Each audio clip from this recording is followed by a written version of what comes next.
In a dusty little bookstore at the edge of a forgotten town, a man named Ellis discovered a book with no title on the spine.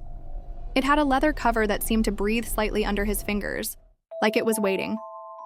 The shopkeeper, an old woman with one blue eye and one milky white, said, "You read that book, and it'll read you back."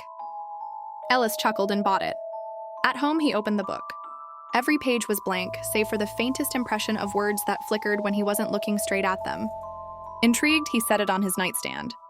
That night, he dreamed of walking through forests that whispered his childhood secrets. Voices he hadn't heard in decades, the way his mother called his name, the mutterings of a childhood friend who'd vanished. When he awoke, the first page of the book had words burned into it. Chapter 1. Ellis wakes from a dream about the past. Shaken, Ellis flipped through the rest of the book. All the pages were still blank.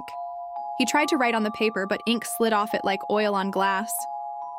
That night, more dreams came. Vivid, painfully real. Conversations he'd never had but always wanted. Arguments unresolved, secrets revealed. Each morning, more of the book filled in. Chapter 3.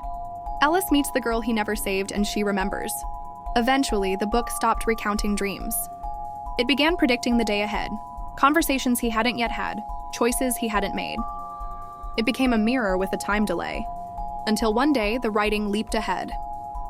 Chapter 22, Ellis decides to burn the book. He hadn't even considered that yet. But once the idea was planted, it nagged at him. The book knew too much, controlled too much. He threw it in the fireplace. The flames licked the edges, but it didn't burn. Instead, it screamed, not with sound, but in his head.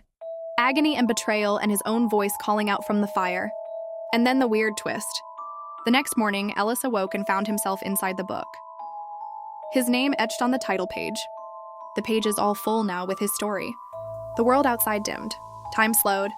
Visitors to the bookstore would open the book and read snippets of his life, and with each reading, Ellis would feel himself fade a little more. Until one day, the book sat back on the dusty shelf, waiting for its next reader, and on the first page, new words appeared. Chapter 1. You find a strange book with no title. And the cover seems to breathe slightly under your fingers.